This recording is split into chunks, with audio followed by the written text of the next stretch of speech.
If reaching out to the world with your talent, passion, and brand through podcasts is your greatest desire, then the Anchor app is for you. It's easy to navigate and the series of interludes to make your program interesting and enticing makes all the difference for me. So, experience a good published podcast with Anchor.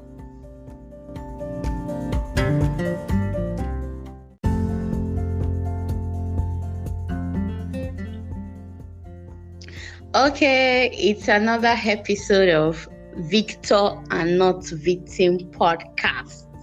So I have my boss with me in the studio, and his name is Peter Osikoya. So audience, welcome with me, Mr. Peter Osikoya. Mr. Peter, you're welcome. Thank you so much. It's a pleasure being on the show today. Okay, can you speak up a little bit so the audience can hear you? Okay, thank you so much for having me.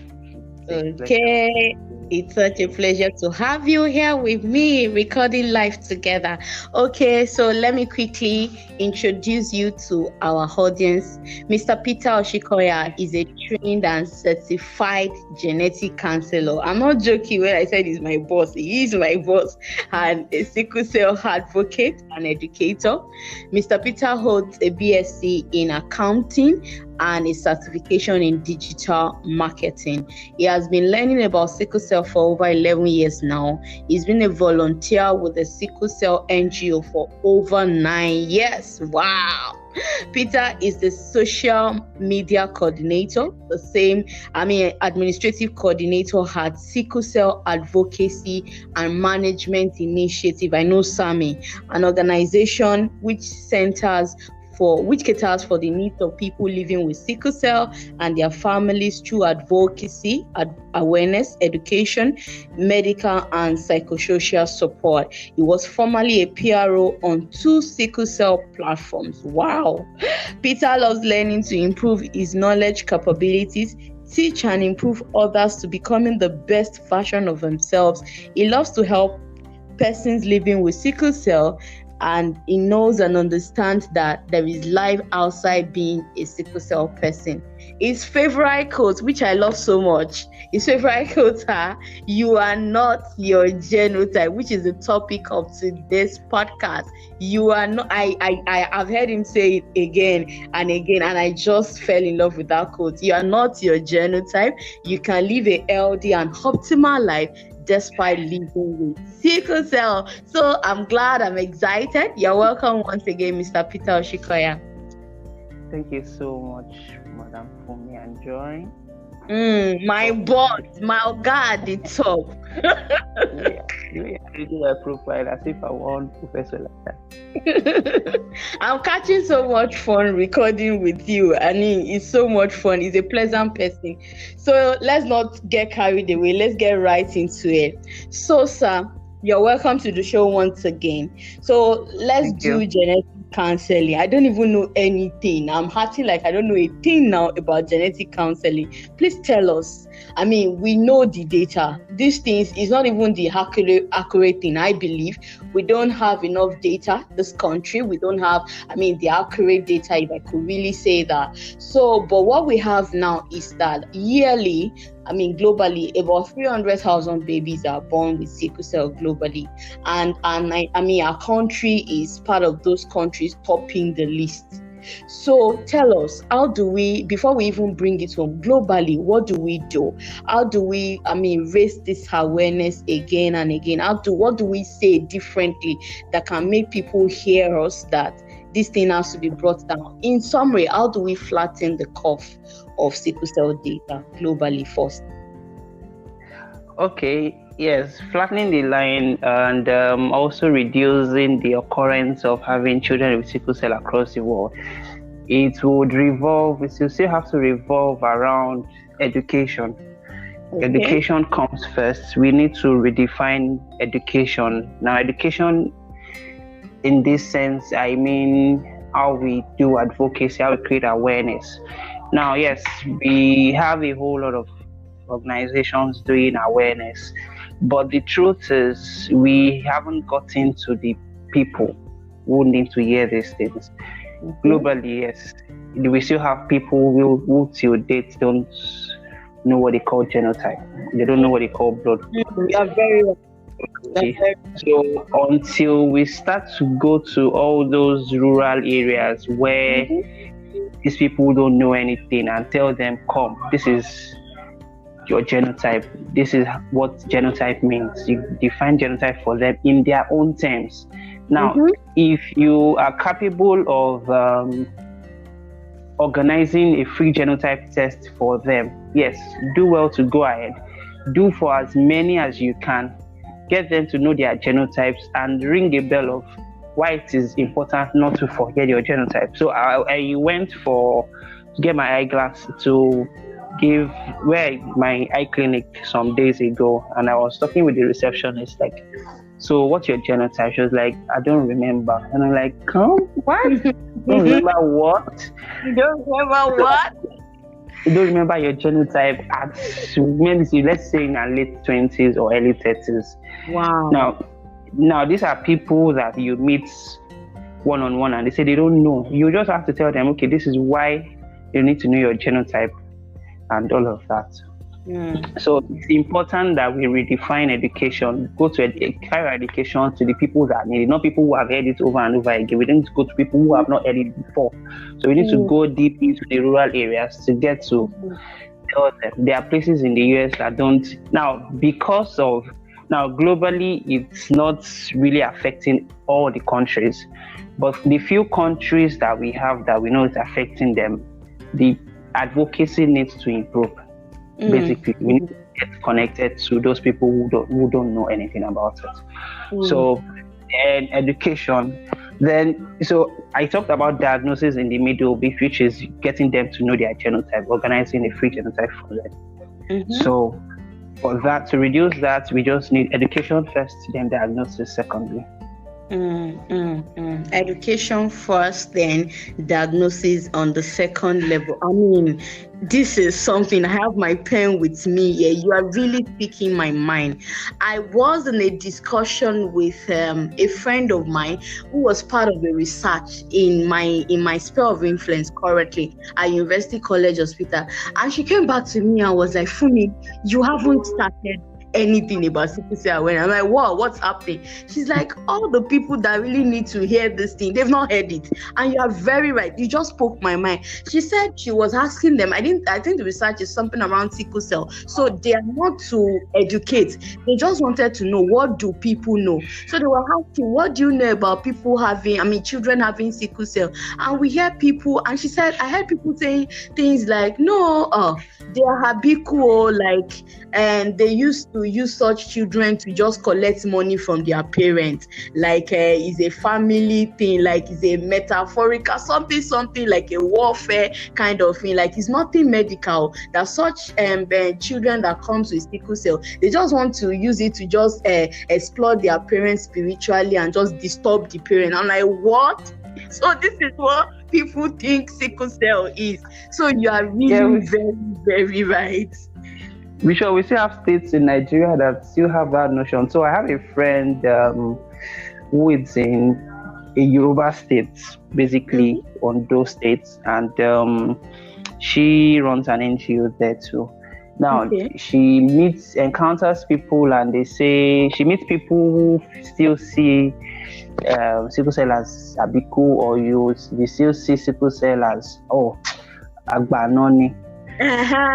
That's the word. Hello. Agbanoni. Run school. So they have children who live with sickle cell. They don't even take the child to the hospital. They now come and depend on apps.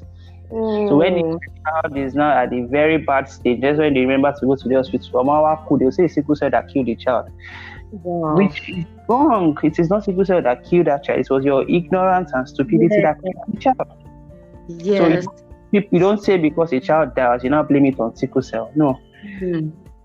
I heard you clearly. I heard you very well. We haven't gotten to the people who need all this information, and so we really need to tighten our belt and improve on advocacy.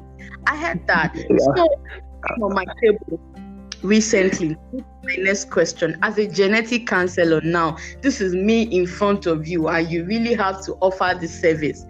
Let's say I am AS, that's my genotype, and it seems like all the people coming around to me are AS. And okay, I'm a lady, and time is going.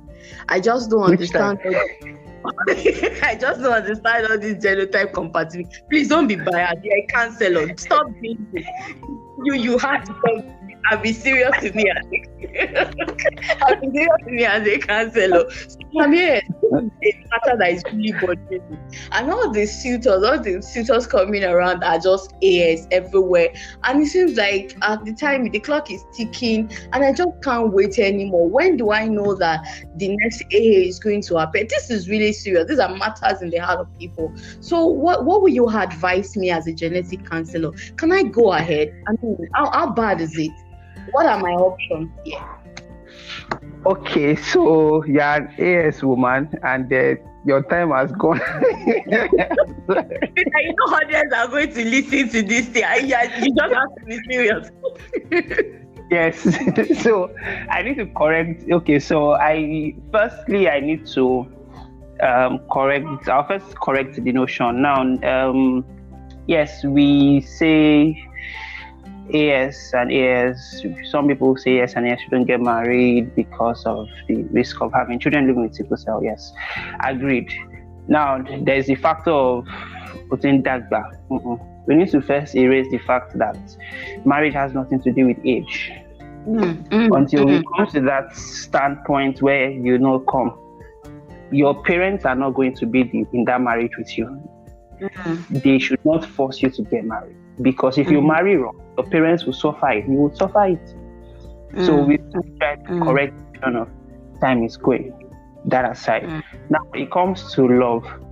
At the end of the day, love overcomes, which is you are both AS. You've waited for so long. You don't have AA coming through. Fine. We tell you, okay, so these are the options available. Now, genetic counseling provides you with adequate information. Now, it's a non-biased information that helps you to understand the probabilities of having a child living with sickle cell and options. So, as a counselor, my objective is to find out your prior knowledge to sickle cell. Now, if your prior knowledge to sickle cell is that sickle cell are those that die early, those that don't live LD, I need to first correct those notions about they don't die early, they don't do this, they don't do that. After helping you to change your perception about it, then I now try to understand, how do you learn? I need to know how you learn. Do you learn visually? Do you learn verbally? Do you learn by me writing it down? Now, because it varies, I need to also know your education base. If I know your education base, I know how to relate with you so that you can understand me. I can't be counseling somebody who is Hausa and I'm using English. The person I'm giving the wrong information. So you need to know the kind of background that person has. So if you have an Hausa person, you have to look for an interpreter. Or you add them to a genetic counselor that knows how to speak Hausa. Now, if your pattern of learning is visual, I show you what I want to show you visually. So either you watch the TV or I do a diagram for you. Now, there are options. You are both AS. You waited so long, and you seem to have loved this AS person, and you feel that breaking up would not work. Now, these are the options that we have. The first option is adoption. Now, adoption is what comes first. We also have what we call prenatal diagnosis. Now, prenatal diagnosis. I hear you. So, prenatal diagnosis is a test to find out the genotype of your child while you are still pregnant, and this occurs between 12 to 16, 17 weeks. of pregnancy. Now, Okay. So you were saying prenatal diagnosis as my second option. So any other option available apart from prenatal diagnosis? yes, we have what we call PGD, pre-implantation genetic diagnosis, which is You said that again. pre-implantation genetic diagnosis, Okay, PGD. implantation. Okay, implantation genetic diagnosis. Thank you. Okay. Which is also known as selective IVF, where the child gene is picked and the unaffected genes and put it back uterus to the woman. Okay. Then we also have the use of gametes, where you get either an unaffected sperm or an unaffected egg. Okay. Okay. Yes, so the prenatal diagnosis cost about 270,000, and it's done at Sickle Cell Foundation, Nigeria, opposite Lagos University Teaching Hospital. Then So you have the option in Nigeria. That's good news to me. yes, we have. Okay. So Wow. now, while counseling them and explaining this option, we need to let them understand that if the child we find out that the child has sickle cell, it's your choice to either opt for adoption, for abortion, or you decide to birth the child. Now, in wanting to birth the child, we give you all the things you need to know about sickle cell and others. But in the UK, research that was done, because PND in the UK is actually free because of NHS, and we found out that about 90% of the times they opt for those who already had a child living with sickle cell and find out the next one lives with sickle cell, they opt for abortion. So yes, but for the Nigerian study, it shows that about 30% of them opt for abortion, then the others probably just want to give birth to the child and take care of the child. This is really informative for me. I knew that I had a great catch. Like, I got the genetic counselor himself with me in the studio. It's such a great catch. Thank you so much for all this information. So we have the amount currently 270,000. Yes, the PGD, which is selective IVS, is about $9,000, which is 3.5 million naira, which they do at Mart opposite at Leventis, Maryland, which is medical. In Lagos. Yes, in Lagos. If you can afford that, please, by all means. Thank you so much. So I'm wrapping it up a bit. So your codes, this is where I'm going to get you. You've been saying this thing, you are not your genotype. What do you mean? Are you trying to say that I am not my genotype? What do you mean? So can you kindly explain to our audience what you mean by, your favorite quote, you are not your genotype? Kindly encourage our audience and let us know what you mean by you are not your genotype. Okay. What I mean is, because there's been a whole lot of stigmatization across the world, globally, not only in Nigeria, and I have come to find out that you are AA, you are AS. Nobody comes to say, "Oh, that person is AS." No, you don't come and say, you don't give a job because the person is AA or AS. You don't say, "Don't do this because you are AA." I'm saying this for people living with sickle cell because they've been defined and they've been made to think that their genotype is them, and without their genotype, they are nothing. Now, you remember that your gene is just a part of you. It's just a fraction of who you are. It's not. It doesn't define your purpose. It doesn't define how you live your life. Well, to an extent, yes, it does. It guides you, but the truth remains that it's just a fraction of your life. That you have a gene. about the fact that when we are doing introduction, I don't say my name is Olufunmi Anjorin and I'm SS. It's not part of the introduction. Exactly. You can't wake up in the morning and go to work. Oh, my name is Peter Osikoya. I am an accountant and I'm AA. So just so you know, nobody says that.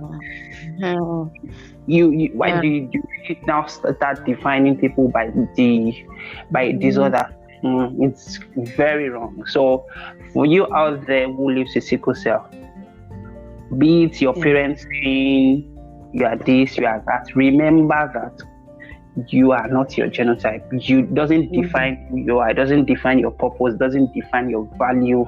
It doesn't define your capabilities.